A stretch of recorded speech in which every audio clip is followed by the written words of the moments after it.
시청자 여러분, 지난 한 주간도 주 안에서 평안하셨습니까? 시작된 한 주간도 성삼일체 하나님께서 여러분과 늘 함께 하시기를 원합니다. 이번 주에도 하나님 말씀 중심의 삶을 살아가시기를 간절히 소망하며 2021년 45주차 하나님의 말씀은 고린도전서 1장 21절의 말씀이 되겠습니다. 자, 함께 외워봅시다. 하나님의 지혜에 있어서는 이 세상이 자기 지혜로 하나님을 알지 못하므로 하나님께서 전도에 미련한 것으로 믿는 자들을 구원하시기를 기뻐하셨도다. 고린도전서 1장 21절 말씀. 아멘. 다시 한번 외워봅시다. 하나님의 지혜에 있어서는 이 세상이 자기 지혜로 하나님을 알지 못하므로 하나님께서 전도에 미련한 것으로 믿는 자들을 구원하시기를 기뻐하셨도다. 고린도전서 1장 21절 말씀. 아멘. 자, 이 말씀 여러분 잘 아시죠? 자, 이 말씀에 대해서 지난주 하나님의 말씀 영상에서 제가 잠깐 언급을 했습니다만, 많은 신자들이 이 말씀을 알고는 있지만 그 의미를 바르게 이해하지 못하는 측면들이 있습니다. 그래서 부득불 해설을 하게 되었습니다. 일단 번역도 번역이거니와 우리가 지난주에 디모데후서 4장 2절의 말씀을 해설하면서 성경에서 전도라고 번역된 말이 사실은 우리가 쉽게 생각하는 어떤 노방전도와 같은 일반적인 전도 행위를 가리키는 것이 아니라 교회에서의 강단의 말씀 사역이라고 했죠. 자, 설교 또는 복음 전파, 강설, 강론, 여러 가지로 번역할 수 있다라고 했습니다. 역시나 오늘 말씀에 있어서의 포인트도 전도입니다. 그와 더불어 가지고 우리가 이제 미련한 것이라고 되어 있는 이 말의 의미가 무엇인지를 우리가 파악을 해야지 참 오해가 많은 이 말씀도 우리가 잘 이해하고 적용해서 하나님의 말씀의 길로 행할 수 있게 될 것입니다. 일단 문맥적으로 바울 선생님이 어떤 상황 가운데서 이 말씀을 전하고 있는가, 이걸 파악해야 됩니다. 고린도전서 1장이 말하는 것은 복음이란 무엇인가입니다. 오늘 말씀을 이해할 수 있는 핵심적인 구절은 앞선 18절의 말씀이 되겠습니다. 십자가의 도가 멸망하는 자들에게는 미련한 것이요 구원을 받는 우리에게는 하나님의 능력이라. 자, 이 부분을 예전에 제가 한번 해설한 적이 있었던 것으로 생각이 됩니다. 자, 이것을 잘 아시고 또 익숙한 말씀일 거라고 생각합니다. 여기 나오는 십자가의 도가 바로 복음입니다.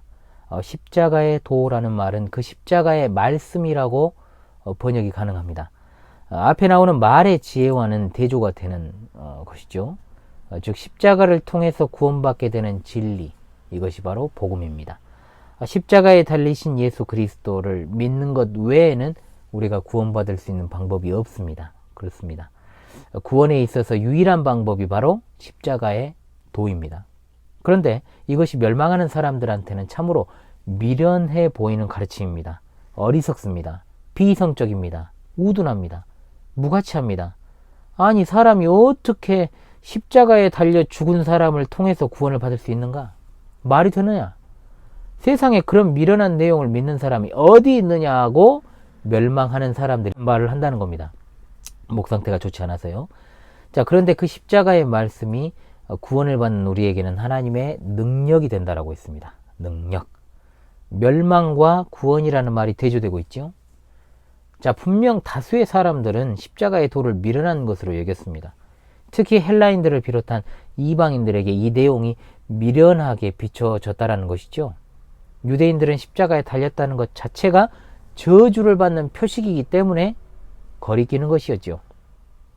그런데 많은 이들이 교회에 사람을 초청하기 위해서 빈번하게 사용하는 초청 행위 또 전도 프로그램을 여기에 대입을 시켜가지고 전도에 미련한 것을 전도라는 미련한 방법이라고 이해를 한다는 겁니다. 자, 여기서 말하는 미련한 것은 1차적으로 전도의 방법이 아니라 1차적으로요, 전도의 내용입니다. 전도에 있어서 선입견을 가지고 우리가 보통 사람들을 교회에 초청하고 출석하게 만들기 위해서는 일반적인 어떤 프로그램 전도를 생각하면서 이 본문을 딱 보니까 전도라는 것이 미련한 방법이 되는 것입니다. 다시금 제가 말씀을 드리겠습니다. 여기 말하는 전도는 헬라어 퀘리고마입니다. 퀘리고마인데 이것은 퀘리소라는 동사에서 나온 말이라고 했습니다. 이것은 말씀을 전파하는 것입니다. 큰 음성으로 공적으로 선언한다는 의미를 가집니다.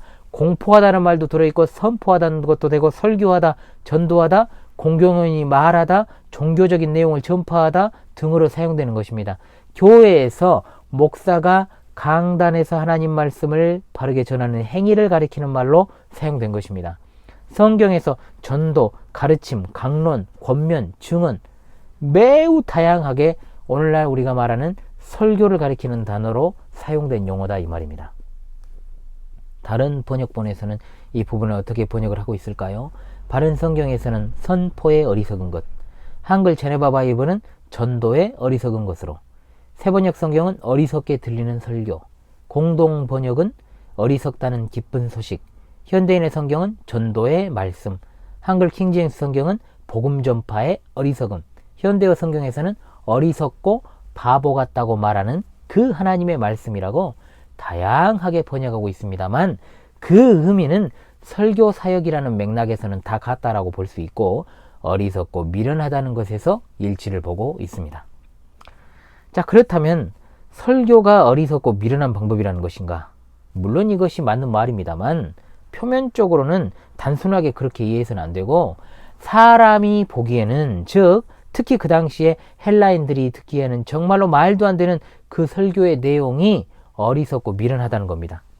유대인들이 듣기에는 정말로 꺼려지는 그런 내용, 즉 헬라인을 비롯한 이방인이나 유대인들이 보기에는 참으로 어리석고 미련하고 우둔하고 비이성적이고 꺼려지는 내용이지만 하나님께서 보시기에는 지혜롭다라는 반어법적인 표현이다 이 말입니다. 이어지는 22절에 나오지 않습니까? 하나님께서는 유대인이 바라는 것처럼 표적으로, 헬라인들이 바라는 것처럼 세상 지혜를 통해서 하지 않으시고, 설교라는 그들이 보기에 내용도 미련하고 방식도 미련한 방법을 사용한다는 것입니다. 그들이 보기에는 1차적으로 설교, 즉 십자가의 도의 내용이 미련하고 어리석다는 전제하에서 설교라는 행위 자체도 그들이 보기에는 미련한 방법이었다라고 이야기가 될 수 있습니다. 그 당시에 철학자들이 얼마나 개똥철학을 가지고 사람들의 마음을 얻기 위해서 화려한 구변과 철학과 설득과 어떤 이적들을 동원합니까? 그런데 설교는 말 그대로 하나님의 말씀을 그대로 전하는 것입니다. 내용도 미련하고 이런 방식도 미련합니다, 세상이 보기에. 그러나 하나님은 절대로 사람들의 시선을 끌 이적이나 철학이나 합리적 설득을 동원해 가지고 약을 파는 듯한 방식으로 사람들을 구원하시는 것이 아니라 오로지 하나님의 말씀을 증거하는 설교로 믿는 자들을 구원하시기를 기뻐하신다라는 뜻입니다. 이런 차원에서 우리는 고린도전서 1장 25절을 이해할 수 있게 됩니다. 하나님의 어리석음이 사람보다 지혜롭고 하나님의 약하심이 사람보다 강하니라. 아멘. 하나님께서는 여러분, 누가 구원받을 자인지 받지 못할 자인지, 누가 택자인지 누가 불택자인지 다 아시는 전지전능하신 하나님이시오, 구원하시는 분이시오, 구원의 창시자가 되십니다. 그러나 인간은 알 길이 있습니까? 없습니다. 누가 봐도 구원받을 만한 사람이라고 생각했지만 배도하는 이가 있고, 정말로 배도의 반열에 있는 것처럼 보였던 사람이 진짜로 회심해서 하나님의 일을 하게 되는 경우도 우리가 역사상에서 많이 보고 있지 않습니까? 분명한 사실입니다. 자, 그럼에도 불구하고 하나님께서는 그와 같이 사람들이 미련하다고 조롱하는 그 내용과 그 방식으로 선택하신 자기 백성들이 회개하고 돌아올 수 있도록 작정하신 것입니다. 구원은 여러분 전적으로 하나님의 손에 달려 있습니다. 인간의 행위로 받는 것이 아닙니다. 미련하지 않은 방법은 오로지 하나님의 방법밖에 없는 것입니다. 그렇지 않습니까? 그러나 얼마나 오늘날 통탄스러운 모습들이 강단에서 자행됩니까? 말 그대로 십자가의 도, 십자가의 말씀, 복음을 순수하게 전하는 것이 아니라 마치 이방인들과 유대인들이 하는 세상 지혜로 하나님의 구원하시는 이 설교라는 방법을 가려버리는 자들이 있다는 겁니다. 딱 7가지만 예로 들어가지고 제가 성도들이 오늘 이 시간에 제가 나중에 특강을 한번 하겠습니다. 설교에 대한 분별력을 여러분들이 갖추시기를 원합니다. 첫 번째, 강단에서 화려한 구슬과 웅변 기법이나 여러 가지 화려한 수사나 미사 여구나 각종 검증되지 않은 애화들을 동원해가지고 위로와 감동만 주는 설교는 거짓 설교입니다. 연기가 몸에 밴 사람들이 있습니다. 강단에서 시시때때로 울거나 울먹거리거나 주먹으로 강단을 막 내리치거나 그런 액션이 과한 자들을 주의하십시오. 물론 그런 액션 자체가 문제라는 것은 아닙니다.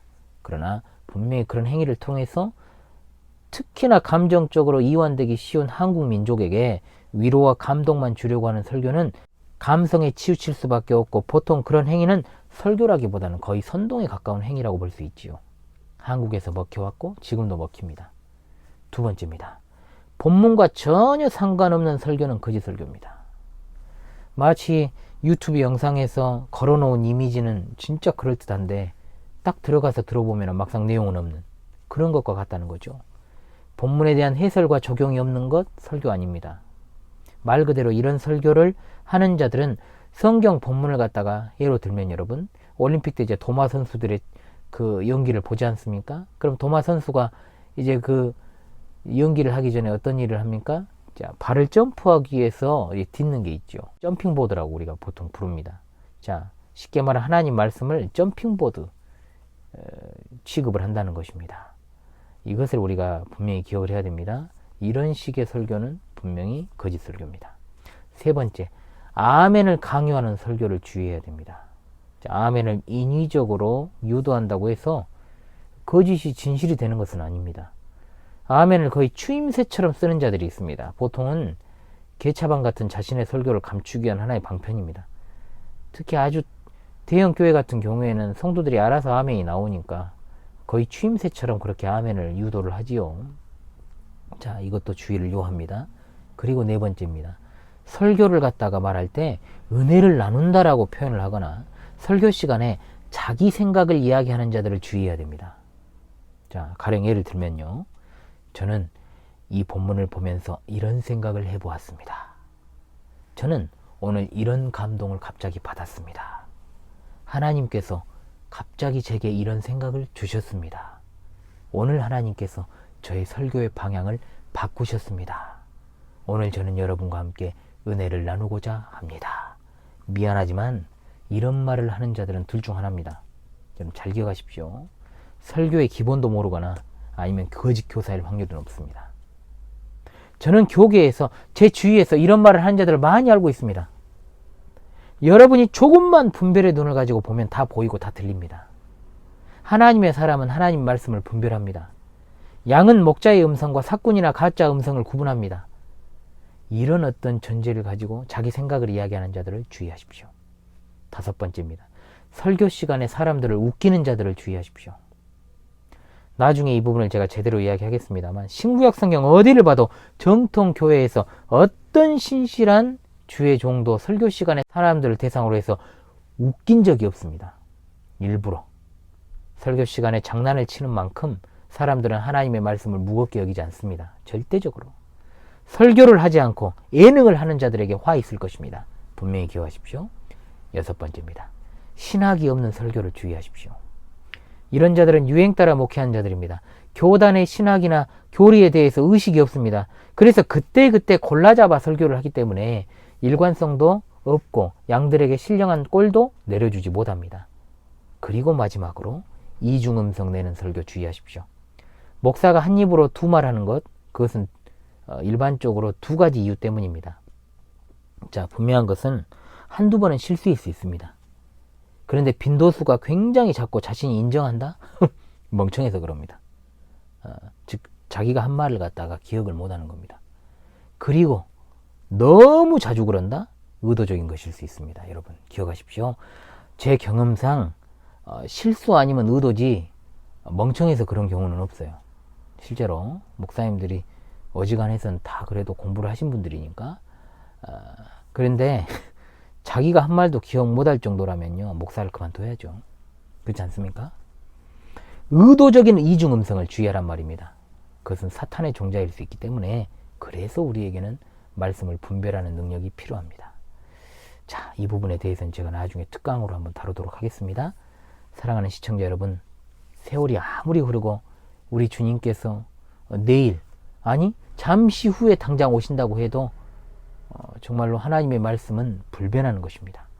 주님 오실 때까지 우리는 복음 전도에 미련한 것, 어리석은 것으로 믿는 자들을 구원하시기를 기뻐하시는 하나님의 뜻을 따라서 계속해서 참된 복음 전도를 통해 하나님의 택하신 백성들을 불러 모아야 됩니다. 세상 지혜자를 조심하십시다. 하나님의 말씀의 강단을 지키기 위해서 분별하고 성별해서 전하는 자는 전하는 자리에서, 듣는 자는 듣는 자리에서 이 시대에 하나님께서 주신 사명을 다하도록 합시다. 다시금 이번 주 하나님 말씀을 외우면서 마무리하도록 하겠습니다. 하나님의 지혜에 있어서는 세상이 자기 지혜로 하나님을 알지 못하므로 하나님께서 전도에 미련한 것으로 믿는 자들을 구원하시기를 기뻐하셨도다. 고린도전서 1장 21절 말씀. 할렐루야. 아멘.